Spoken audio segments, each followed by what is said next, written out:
Look at that. That was a radio station, you guys. In this small area. That's crazy. Such a tiny area has their own radio station. So we haven't found Pine City yet, but it sure is beautiful out here. What's this sign Or we're say? in Pine City, but we haven't found the town. Here's some kind of sign. What does this say? Proceed to the route. Let's find out. This says Snake River Fur Post Historic Site. No, I think we need to shut off this for right now because Proceed to the route. it's going to keep saying proceed to the route. I don't know how to get it to stop. Let's check out this fur post here. Yeah, so far this is all we've seen of Pine City. It's interesting. We're in Pine City, but it's pretty rural. Proceed to the route. Okay. How do you get this to stop? Proceed Proceed to the route. Here. Then we'll do it after. Proceed to the route. Proceed to the route. She wants us to know Proceed to the so we route. don't get lost again. She's not straight. Proceed to the route. You can just put it on silent, babe. All right. Here's the Snake River Fur Post.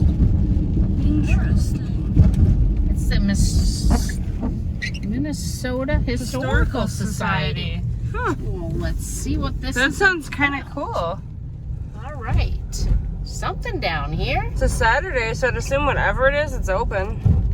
Well, there's lots of people, so there's got to be something here. I would think so. Oh, I don't know. Oh, you there's go a in building some over there. Oh, here's a thing, a little building here, too. Oh, I think that weird. maybe is A just garage? a garage or something. Yeah, somebody's garage. All right. Interesting. Here's the building, obviously, up here. Bonjour. Huh, must be French. Yeah. Interesting. Well, we'll have to see after we get out. Let's Yeah. go take a peek.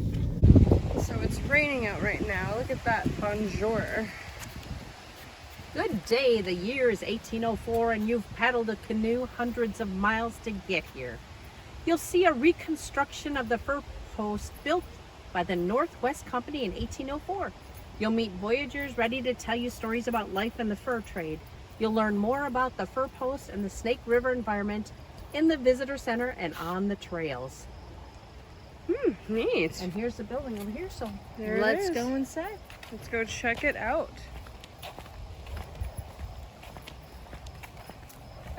Those look so pretty in the rain. It's really giving a... sumac or something? Oh yeah, that's what that probably is, sumac. I'm not sure. But I'm loving the lighting with the rain. It's beautiful. I don't know if I'm loving this rain. Nope, I'm... Hey, it made it a good day to do something kind of indoor, like a fur post. Yeah, but they're talking trails. Look at all these Oh, trails. yeah. To check out the explorers on the trail. Yeah, but they're kind of tree covered, so that might be all right. Here we go. Thank you. It smells like wood. Yeah, it does. Here we are, guys. Oh, look, there's like a rabbit or something. Welcome to the Snake River Fur Post.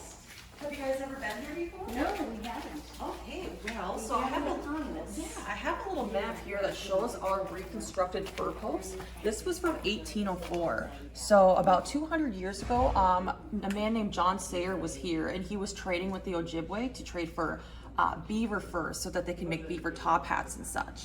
And every hour and a half hour we have guided tours where you can go up and have a tour guide show you our wigwam frame, our nature trails, and that fur post. Oh, Yeah. So we also have our indoor exhibit. So this is our tour guide for the, we decided to do the fur tour. Yeah, what is it called? The The Fur Post Tour. Okay. And my name's Corey, and I'll show you guys around. Sounds Awesome. great. Are you familiar with the fur trade at all? Nothing. Nothing? All right, so back in 1804, a man by the name of John Sayer came out here along with 8 voyageurs. Basically, they were setting up a store to trade with the Ojibwe, the local native group. And if you want, I'll bring you outside and we can look around. All right. Perfect, let's go. And if you guys want, you might want to grab an umbrella to take with. Get rained on. You want to get rained on? Yeah, Part of just the experience. sprinkling. Sure. Then it'll downpour. Look at that whole thing in there. Oh, neat. Very cool. Oh, there's a beaver. Oh, look at snowshoes. Oh, neat. We use those with school groups in wintertime. Oh, wow. That's so cool. Coming out here, bringing the store, 8 voyageurs means they're going to have 4 canoes the size of the large one in the museum, loaded with trade goods and supplies. Each of those canoes carries around 3,000 pounds.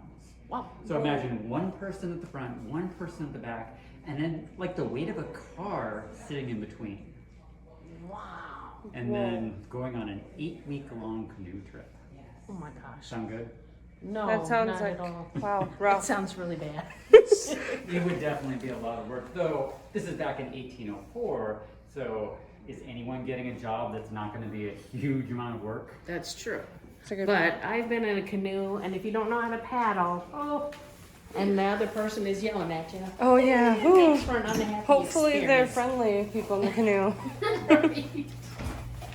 All right. All right. Oh, neat. Look at that. There's a first stuff. It's really cool. Again, coming out here to set up a store, trading with the Ojibwe, the local native group. This really was the Ojibwe homeland back in 1804, and there's many Ojibwe still living around this area today. This is the Ojibwe homeland. The fur traders coming out here had to think about that. The Ojibwe, they're the ones who brought in all the furs. They did all the hunting. They're providing all the food for the fur traders. During this time period, without the Ojibwe, the traders couldn't have survived and done business here. If they brought things that no one wanted to buy, well, if you go to the store and you can't find the thing you went to the store to get, are you buying something else or are you just going to a different store? Oh, true. Good point. There were other companies out here. The Ojibwe could just go to a different store if the one that was here didn't have what they want, or if they didn't like the people that were running the store. There were a lot of options. The sorts of things that got brought out, things that people might find useful. So big cooking pots like this one. There was fabric getting brought out. Ooh. Silk fabric coming from China. Calico fabric coming from India. Wool fabric coming from England. There were glass beads coming from Italy, all sorts of sizes, shapes, and colors. Many different sorts of tools, ranging from spear points for hunting. Ooh, look at that point on the end. This is a chisel to break a hole in the ice to go fishing in the winter. Wow. Dang. Again, anything people might find useful, that's what they wanted to bring out here. Some hard work. In return for these things, the Ojibwe were bringing all the different sorts of furs in. The fur that the Europeans wanted the most was the beaver fur that was sent back to Europe Oh. and turned into a hat. Oh my gosh, that's beaver hat. Oh, neat. Isn't that something? That is really neat. Wow. These hats were the status symbol of the time. Anyone that was rich, anyone that was important. And if you're important, but no one knows about it, are you that important? No, And that's the idea, right? That's true. Showing off, displaying wealth. If you were walking around the crowded streets in London or Paris, this sticking up on top of your head, it was like a billboard. It was noticeable. People could see it. Today, do rich people do anything like that? No. Go out and buy something expensive to show off? Oh, yes. Oh, sure they do. Not a black hat. or Maybe not a anything. hat like this one, though, I don't know, designer clothes. True. That's pretty much what this is. Fancy sports cars, gold, jewelry. How about a beaver hat? Could you go out and buy a beaver hat today? I don't know. It'd be pretty I hard to guess I find wouldn't one. go in the I wouldn't be in the market for one, so I wouldn't know. Does a beaver hat have to be a top hat? Oh, yeah, sure. They got those one Uh, funky hats. Styles change all the time. Even beaver hats back then, they weren't all top hats. Have you ever watched a pirate movie before? Pirates of the Caribbean. The tricorn hats. The Oh. most expensive ones were beaver hats. Go down to Texas. See someone wearing a cowboy hat. The most expensive ones are beaver hats. I didn't know that. And I that's did not know that. most beaver hats made in the US today are cowboy hats. It's still a very high quality, a good, nice material to make felt hats out of. That's wild, because when you think of it, I always think of like the furry. The furry stuff, Yeah. and that isn't furry. Right. So It's wild. to make the hat, all they want is the very, very fine under hair. So the long guard hairs, the coarse ones, pulled off, used for something else. These are shaved off of the skin gets used for something else too. All they want is those fine, fluffy hairs, and then they're matted together into a piece of fabric. Oh, like a felt almost. Exactly, that's Okay. exactly what it is. And felt, the more you compress it, the more rigid it gets. So this ends up, Wow, there's that no is wood or wild. cardboard, this is just felt. Isn't that something? Yeah, I always when I think of fur hats, I think of like those raccoon, Yeah. those fluffy. Davy Crockett. Yeah, exactly. And they were making hats like that too, they just weren't as expensive. Right. Um, That the is bee- so cool. Yep, That is there's really cool. bear furs, muskrats. Oh wow.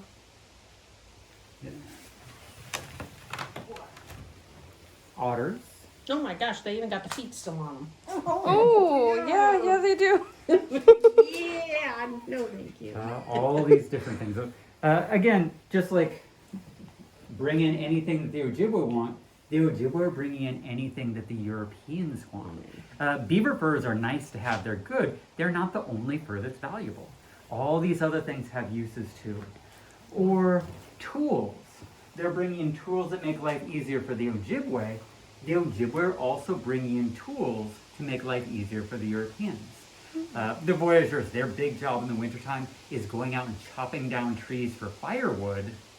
If you're going out in the snow to cut down trees, would having a pair of snowshoes make your life a lot easier? Or the canoes, that big birch bark canoe to get here, those were made by the Ojibwe. A lot of the things used in the fur trade were made by the Ojibwe and sold to the Europeans. Food as well, that's the other big one. You need food to survive. They bring enough food in the canoes to get them here, but if they brought enough food to last all winter, there'd be no room for anything else. Yeah, look at that, Clarissa. Cookie crumbs. So what do you think? Oh, it looks like sunflower seeds. It looks like kinda. wild rice. That's exactly what it is. Okay. How about this one? Flour. Not flour, Salt. not salt either. So what's your third basic cooking ingredient? Flour, salt, Sugar? sugar. Oh my, that's an ugly sugar. Oh, right, unbleached sugar. Yeah. It's maple sugar. Maple. Oh. So if you think about the deep color of maple syrup, that's the sap of the tree. It comes out of the tree looking like water. And if you taste it, it's just ever so slightly sweet. Then it's boiled down, getting rid of the water. If you leave a little bit of water, you have syrup. If you get rid of all the water, you have sugar. Oh wow. I never knew that. Didn't know that. Which would you rather carry around with you? Yeah, it'd be a lot lighter to carry A the lot salt. lighter and a lot less messy. Right.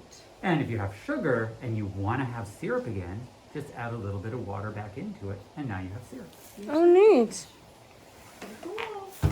Let's start making our way up to the fur house. Frame of one of the Ojibwe houses called a wigwam.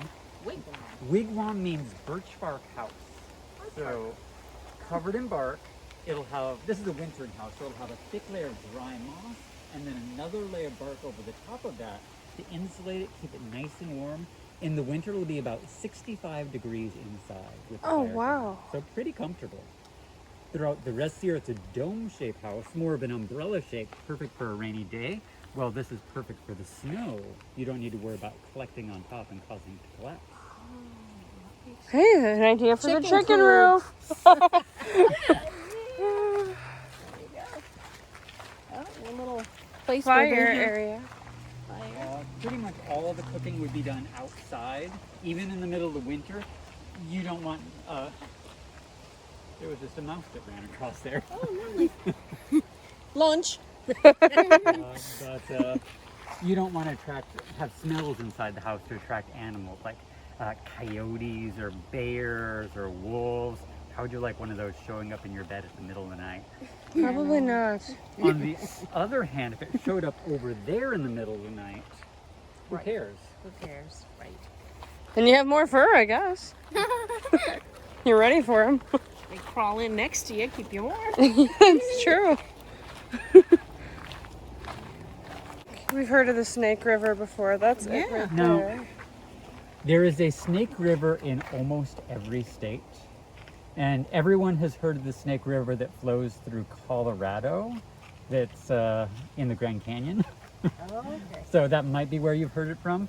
But otherwise, they arrive here in the fall. John Sayer called this river La Rivière Serpent. Any idea what that could mean? Snake River, maybe? Snake River, yep. River for I was gonna say. The Ojibwe called it Ganabik Zibi. Ganabik Zibi. Ganabik Zibi, did you hear that? What do you think? What do you think that means? It means the Snake mosquitoes are biting River. the trap. Yeah, they're pretty bad under the trees. We can keep going and get out from under the trees where there's less mosquitoes. So we are coming up to a fence thing. Yeah, what is this, like a fort or what's So the fence is called a palisade. it saying? And the entire thing was a trading post. They had fences around all of them. Whether defense was ever necessary or not, it varied from place to place. They built a fence around all of them no matter what. Neat. There's a couple reasons to have the fence. One of the biggest ones, they're buying lots of meat from the Ojibwe to eat, as well as bringing in the furs. There's coyotes and wolves. In the wintertime, you just store the meat outside hanging up, and a wolf might be kind of interested if they just see a deer hanging on a stick. Being able to shut the doors at night to keep them out is pretty important. It's also a store. Are there any stores that actually want to be open 24 hours a day? It's true. Having the fence around it means they can close the store but still have an area to work inside. And then it is for defense if necessary. No one ever attacked this fur post, and that's true for pretty much all the fur trading posts. If the local people, the Ojibwe, there's hundreds of Ojibwe warriors around this area in 1804. If they ever decided to attack a fur post this size, these walls wouldn't help anyone. Hundreds of warriors, they could light the whole thing on fire, and I mean, It's true. it wouldn't stop anyone at all. So it's very limited value for defense. The Ojibwe, they're the ones deciding the location the fur posts are going to be, though. This is their community store where they're going to buy things. During this time period, actually, the fence, if someone did attack here, it might slow them down long enough for the local Ojibwe to arrive, and they would be actually helping defend this fur post if necessary. Though, again, that never actually happens here in 1804. It is something that the local Ojibwe do talk about when they meet John Sayer in the fall of the year, though. They are promising that they will protect this fur post if necessary. Go inside.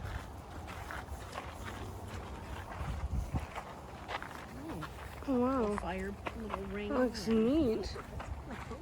Oh, look, there's even a tea set in there. Wow. Now, these fur posts were usually only used 1 to 2 years, and then they'd shift to a different location. So if you could imagine putting all this together Okay. and using it once. Wow.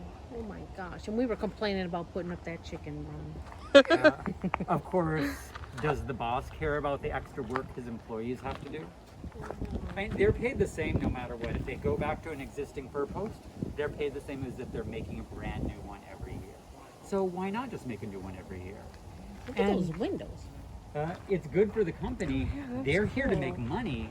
They're going to make more money if they put the fur post in a better location. If you think about going to the neat. store, do you like going to the store? No, I don't like going to the store. They do all the shopping. I don't do any shopping. How do you like going to the store in the winter? Even better? Definitely. Oh my gosh. How about if you were going to the store in the winter and you were walking to the store? Yeah, no, I think not. Which store do you want to go to? If you're walking to the, the store in the closest winter? store. Exactly. There's a bunch of fur trading posts out here. This won't be the closest store to everyone, but they're trying to be the closest store to all the best hunters. This one looks so Wow. cozy. Hey, look at those shingles, Mandy. Don't they look like our roof? Made out of cedar. A very Kinda common hard way to see. finish the roof. Maybe the roofers didn't do a bad job. They were trying to be like nostalgic. Yeah, maybe that was it. Yeah. Let's head down to the first room here. I'll show you the workers' room. The workers. The voyageurs. It's interesting. It looks like sand on the walls. It would be a mixture of clay, sand, and grass. Wow. Crazy. It is neat looking in here. The voyageurs, the workers, this would be primarily their bedroom as well as the workshop. Any tool that they would need to build the fur trading post has to get brought with them. If they forgot something, you can't really run to the store and buy it. This was their store. So anything you can imagine, here's a chest of even more of the tools. And the fur trading post, this would have been here over 200 years ago. Is that what you imagine a saw from over 200 years ago looking like? No, I would think it's a lot rougher looking. A lot of things haven't changed as much as you might think. They're made pretty much the same way, just hand-powered machines or water-powered machines rather than electric or gas-powered. It's neat. Hanging up above, there's another one of the canoes. This is the size canoe that an Ojibwe family would have versus a fur trade canoe. They're built the exact same way. Again, the Ojibwe were building a lot of the fur trading canoes. They're birch bark on the outside. The inside is made out of cedar. Cedar is a wood that's easy to split nice and thin, and then using steam, bend it into shape. Everything's sewn together using tree roots. Look at this on the end, Mandy. Wow. You can really see the Oh, that's so cool, like the birch stitching and bark. stuff. and the birch bark. Yep. That is neat. And then all the stitching on the outside is covered with sap mixed with ground up charcoal and animal fat to seal those seams so that it doesn't leak. Wow. That is wild.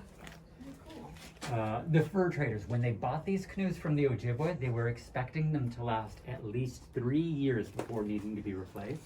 And if you think about a 25-foot long canoe that's carrying over 3,000 pounds, spending 16 months out of every year on the rivers, Better be good. could you buy a canoe today that would last 3 years with that amount of abuse? No. Mm-mm. They were very well-built canoes that lasted a long time, even by modern standards.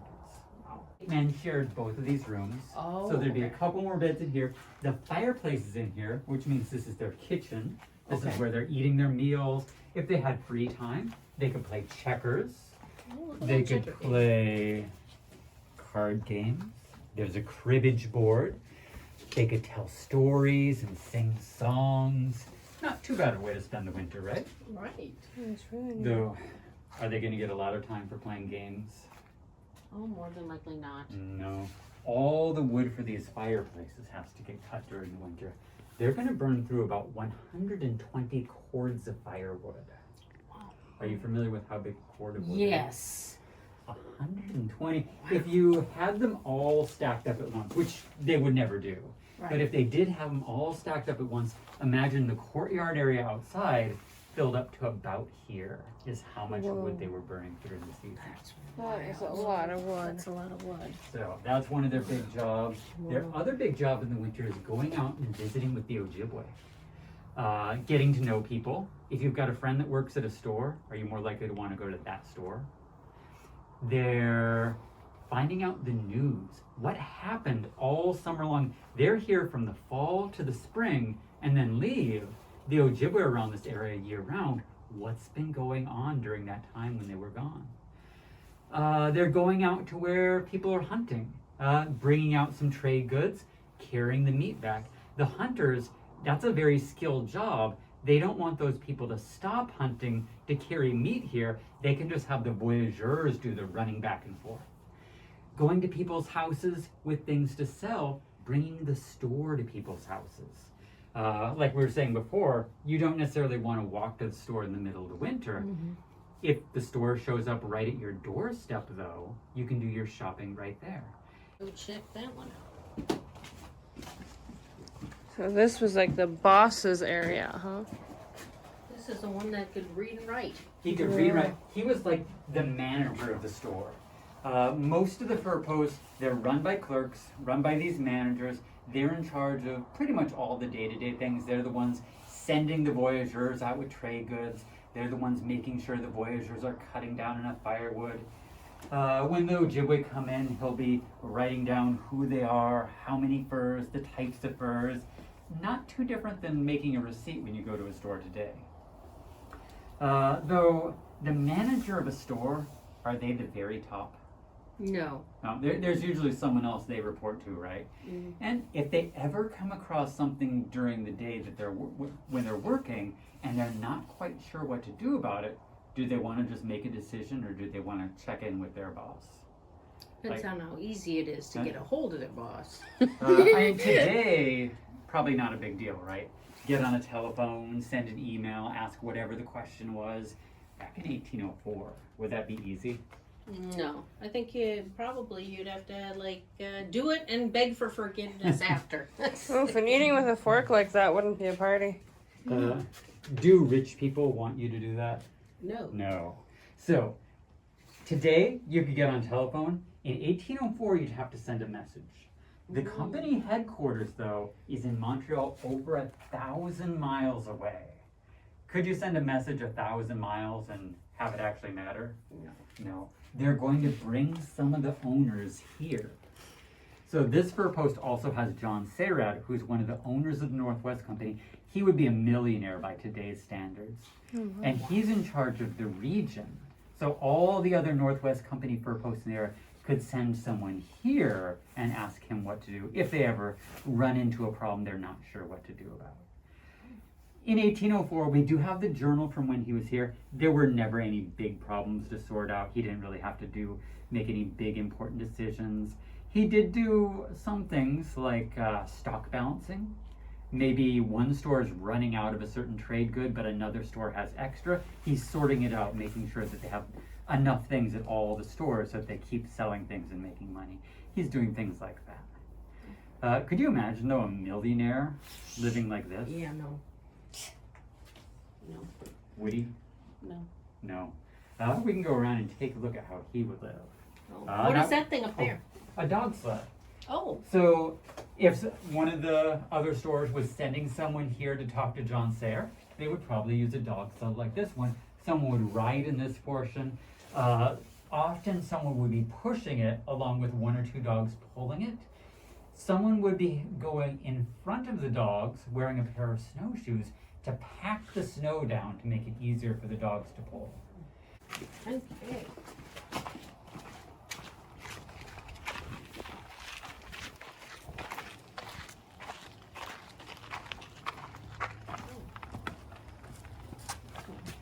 This is how he lives. A little bit nicer? Yeah, a little bit nicer.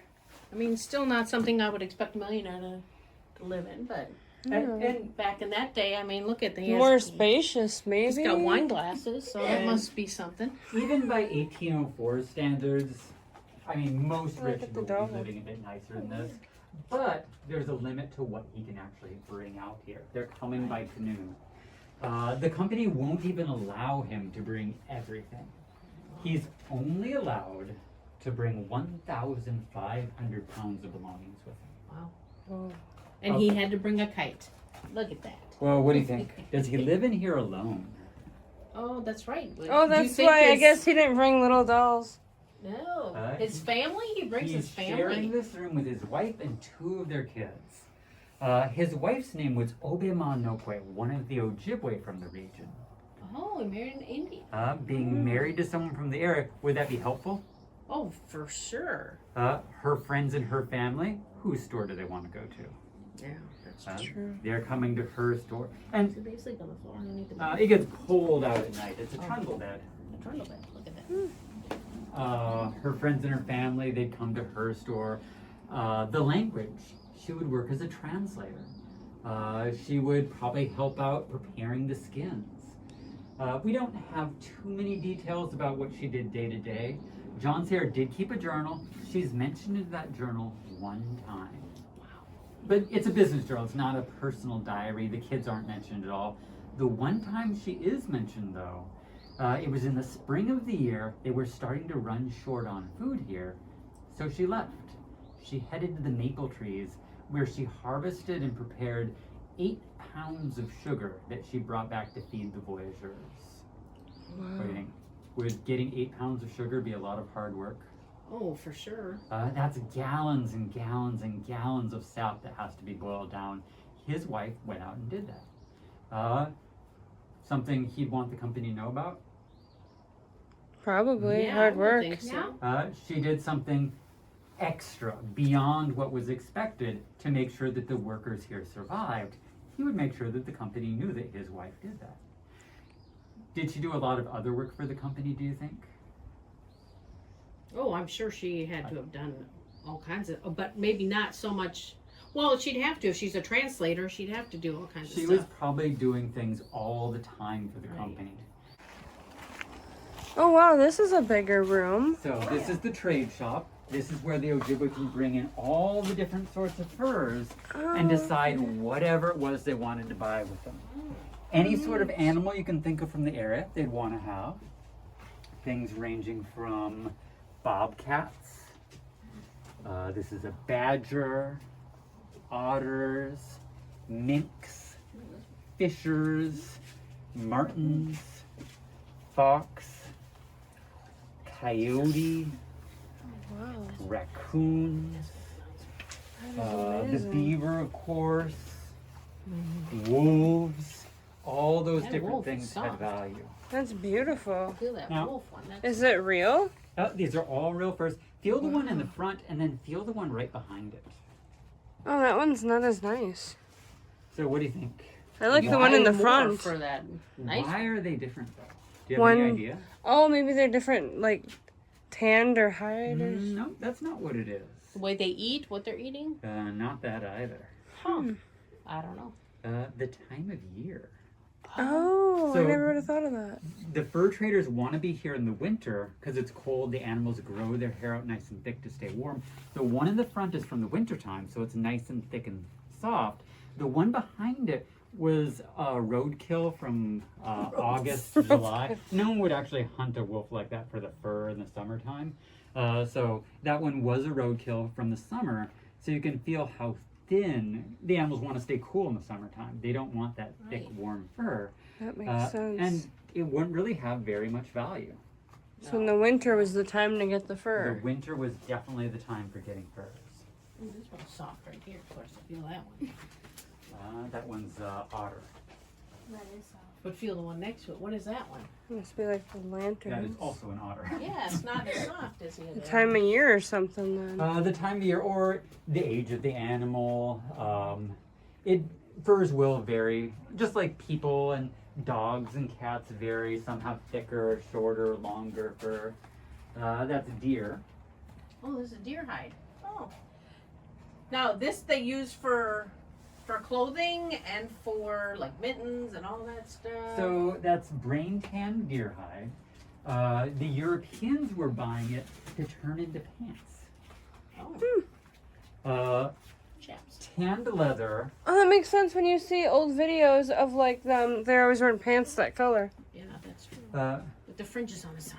And, well, not quite those sorts of riding pants. Think about if you watch a movie that has like gentlemen in like Jane Austen kind of time period. Oh, Someone's sure. wearing skin tight black leather riding pants. The brain tanned leather stretches more than chemically tanned leather. So it's going to be more comfortable for the rich people to ride around in. When you say brain tan, The brain of the animal, the skin is soaked and worked into the brain of the animal. Brains have glycerin in them, which is one of the common ingredients of hand lotion. It softens things. So it gets worked into all the fibers.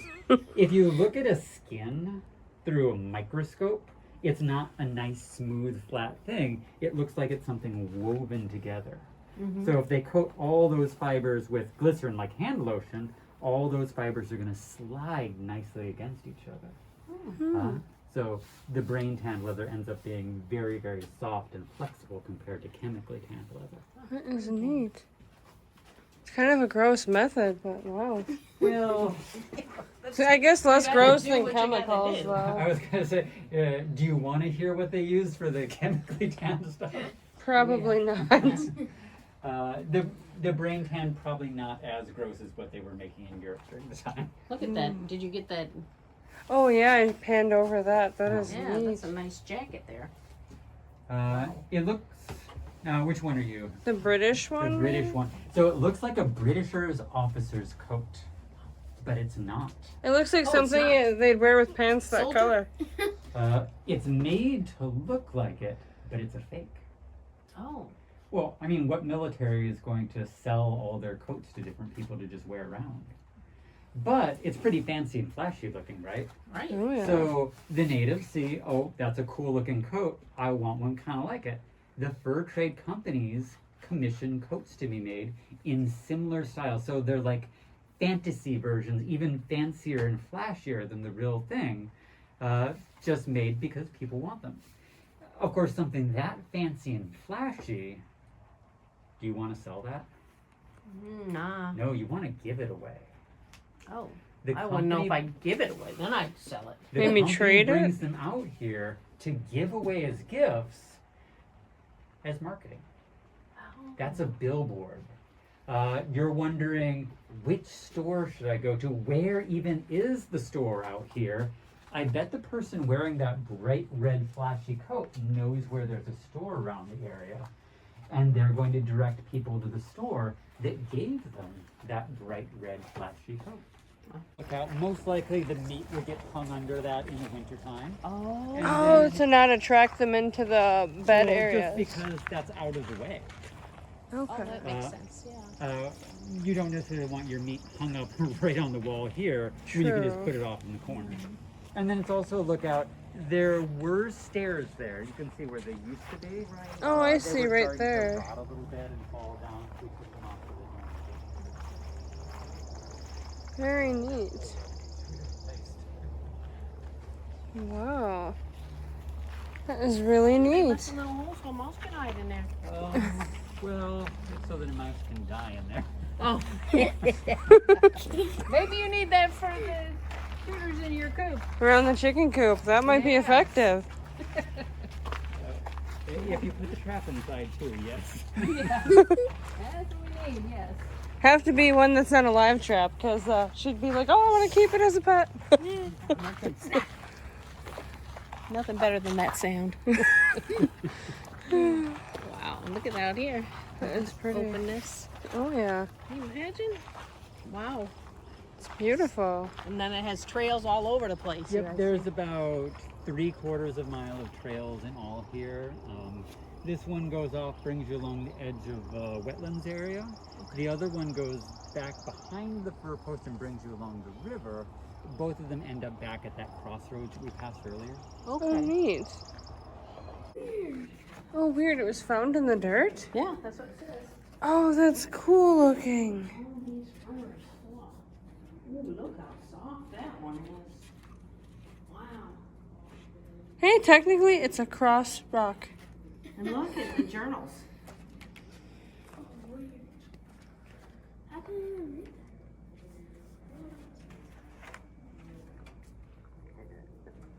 Must have been in some kind of language, but we don't know. Oh, glass beads. Saw those. That is so neat. That's what we found outside. That thing we were at.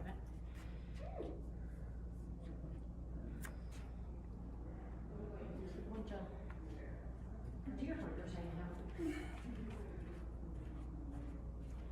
That is really neat. Ducks. Look at the ducks hanging out there.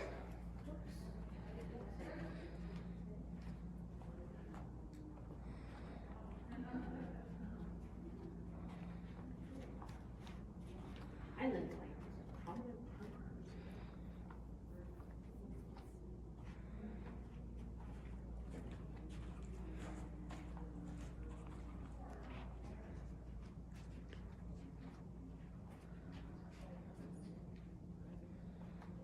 Hey, look, they had like Pet Sim too. They had clans. Add what? Clans like Pet Sim. Should be the Zoo Clan. Ooh, look at these. Shih Tzu Clan. Look in there. Look at all these little things.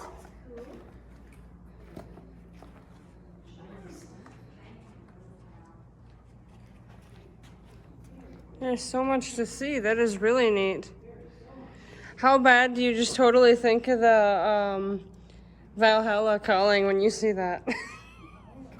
I think I'm in the wrong era with that, but you know.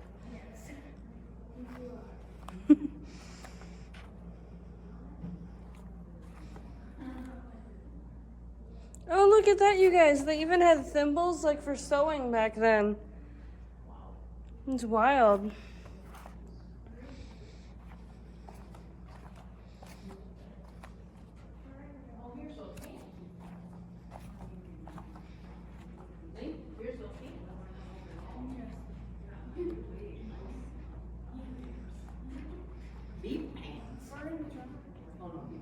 The only beaver in London was a hat.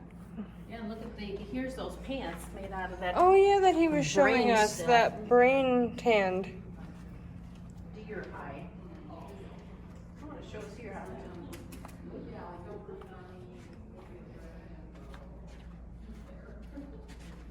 to You guys look, you can try on a hat.